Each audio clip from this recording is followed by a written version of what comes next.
उमर अब्दुल्ला सरकार का बजट आ चुका है और अब इस पर डिस्कशन जो है वो असेंबली में शुरू हो गई है और आज बीजेपी से बलवंत सिंह मनकोटिया जो विधायक हैं उन्होंने आज इस डिस्कशन में अपनी बात जो है वो यहाँ पर रखी है। खुद बलवंत सिंह मनकोटिया हमारे साथ हैं, उनसे बात करते हैं। मनकोटिया साहब, कल बजट आया, बहुत सारी घोषणाएं हो गई, फ्री बस राइड की बात हो गई, स्टैम्प ड्यूटी की बात हो गई, बहुत सारी बात हो गई। आप कह रहे हैं कि सारी चीजें आधे से ज्यादा केंद्र सरकार से आई हैं, करेंगे क्या उमर सरकार? अगर केंद्र की मदद नहीं लेंगे तो करेंगे? नहीं, केंद्र की मदद लेंगे और केंद्र मदद कर रहा है, वो लेंगे या देंगे नहीं। केंद्र ऑलरेडी सपोर्ट करता है स्टेट को, जम्मू कश्मीर को पहले भी करता था, आज भी करेगा। लेकिन फिर ये लोग बार बार इनके लोग कहते हैं जी हमें तकलीफ है केंद्र सरकार से, परेशानी। जब आप मतलब सपोर्ट लेते हैं तो फिर तारीफ भी तो करनी चाहिए ना आपको। हमें दिया कुछ नहीं, केंद्र सरकार ने हमसे सब कुछ छीन लिया, तो इस तरीके का फिर आपको शब्दावली यूज नहीं करनी चाहिए। जो आपने कहा कि जो इन्होंने अनाउंसमेंट किया है, तो जो मैं कह रहा हूँ कि मेरी कैलकुलेशन है। फॉर एग्जाम्पल आपने कहा कि महिलाओं के लिए बस फ्री है, तो जो बस फ्री है फिलहाल आपके पास 100 बसेज हैं जो स्मार्ट सिटी की बसेज हैं। ये स्मार्ट सिटी की बसेज कहाँ से आई? उसमें ही आप दे रहे हो, आपने तो कुछ किया नहीं। और ये 100 बसेज जो है कितने रूट्स के ऊपर चलती हैं? और जम्मू के अंदर कितने रूट्स हैं? कितने रूट्स? 5% रूट्स के ऊपर नहीं चलती हैं, 2% के ऊपर नहीं चलती होगी। तो बाकी जो 98% रूट है उसके ऊपर हमारी महिला किसके ऊपर चलेगी? क्या प्राइवेट जो जिसकी मेट्रो है, बस है, वो उठाएगा? आपने जितनी बातें उठाई वो ठीक है, लेकिन उमर सरकार ने जो जितने भी बातें कही, जो उन्होंने लोक भवन घोषणाएं कर दी, अपनी एक तरह से उन्होंने रिफ्लेक्शन तो दे दिया बजट में कि उनकी नीयत है कि वो ये चीजें करने वाले हैं। नहीं, उसमें कोई दो राय नहीं है कि उनकी नीयत है, वो करने वाले हैं और हम चाहेंगे कि वो कर पाएँ। हम चाहेंगे कर पाएँ जो उन्होंने वादे किए हैं, क्योंकि गरीब लोगों के हक में है। लेकिन वो एक कैलकुलेशन सिर्फ मतलब adjustment and management of words करके बताएं। एक और एग्जांपल कोट करना चाहता हूँ। उन्होंने कहा जी 10 किलो राशन हमने कह दिया, तो लगभग 20 लाख के करीब हमारे पास हाउस होल्ड हैं। 17.5 का जिक्र नहीं है, 2.25 का 2.5 के करीब का जिक्र है, जिसमें AY है। AY में क्या है? AY में ऑलरेडी 35 किलो एक हाउस होल्ड को राशन आता है।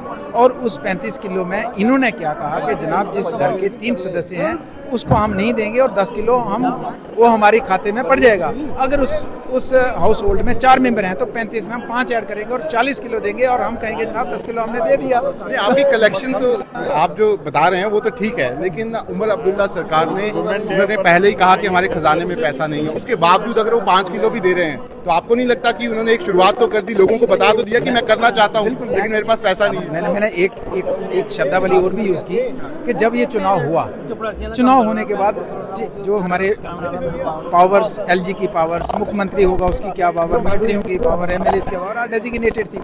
और उमर साहब तो कोई नए मुख्यमंत्री नहीं है, 2002 में बने, बड़े एक्सपीरियंस, बड़े तजर्बेकार हैं, केंद्र में मंत्री रहे हैं, तजर्बेकार हैं। तो उनको अपनी पावर्स पता थी कि जब मैं मुख्यमंत्री अगर बन जाऊंगा तो मेरे पास क्या होगा। उसके बावजूद हमने वादे किए, उनको खजाने का पता था।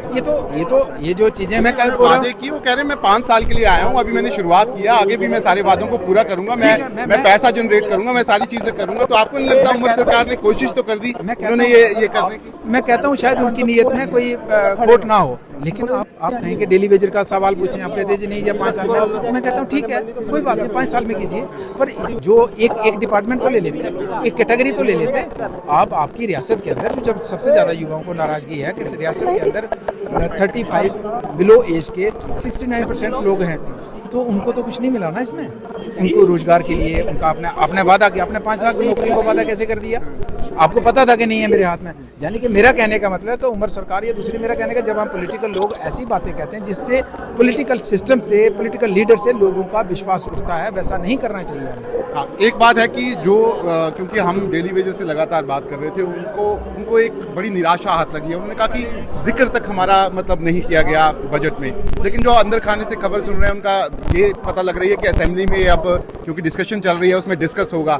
तो क्या ऐसा तो नहीं है कि उमर सरकार आपको भी लूप में लेना चाहती है, सबको लूप में लेना चाहती है और फिर बताना चाहती है कि भैया हम क्या करने वाले हैं? ठीक है, हमारा देखो जो उन्होंने मैनिफेस्टो में वादे किए, जो वादा पूरा नहीं होगा उसको तो हम हिट तो करेंगे, उस चीज को हिट तो करेंगे, बार बार करेंगे, रिपीटेडली करेंगे। और अपोजिशन का जो काम है पॉजिटिव और कंस्ट्रक्टिव बोलेंगे ना कि ओपोजिशन मतलब बीजेपी है, वो भी बोले केंद्र सरकार को कि डेली वेजेस के लिए पैसा आप दीजिए, डेली वेजेस को पक्का कीजिए। वो बताएंगे आपको असेंबली में कि ये करना चाहते हैं, तो ये भी बोले। तो उमर साहब ने तो खुद कहा कि मोदी जी ने मुझे फाइनेंशियल असिस्टेंट दी है, पैसा दिया है, खुद कह रहे हैं, तो अब उसको करिए ना यूटिलाइज, तो वो तो उन्होंने दिया है ना।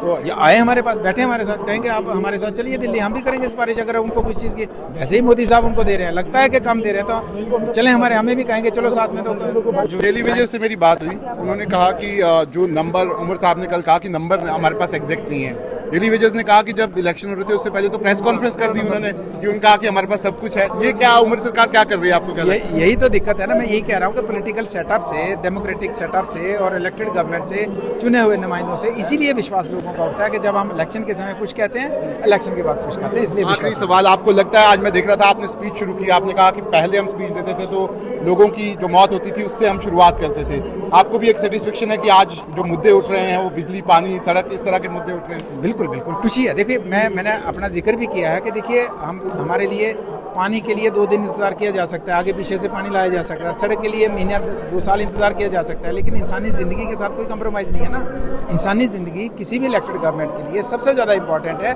और मैं इस चीज़ के लिए खुश हूँ। असेंबली के अंदर भी कहा और अब भी कहूँगा कि एटलीस्ट हमारी असेंबली के अंदर वो जो बात चर्चा होती थी कि इतने लोग उस सरकार में, इतने मेरे में कम हो, उसमें ज़्यादा हुआ है, इंसानी ज़िंदगी महफूज है, इसलिए मैं खुश हूँ। ठीक है, तो आप देख सकते हैं बलवंत सिंह मनकोटिया, आज उन्होंने मजबूती से अपना पक्ष जो है वो उमर सरकार के बजट को लेकर जो है असेंबली में यहाँ पर रखा है।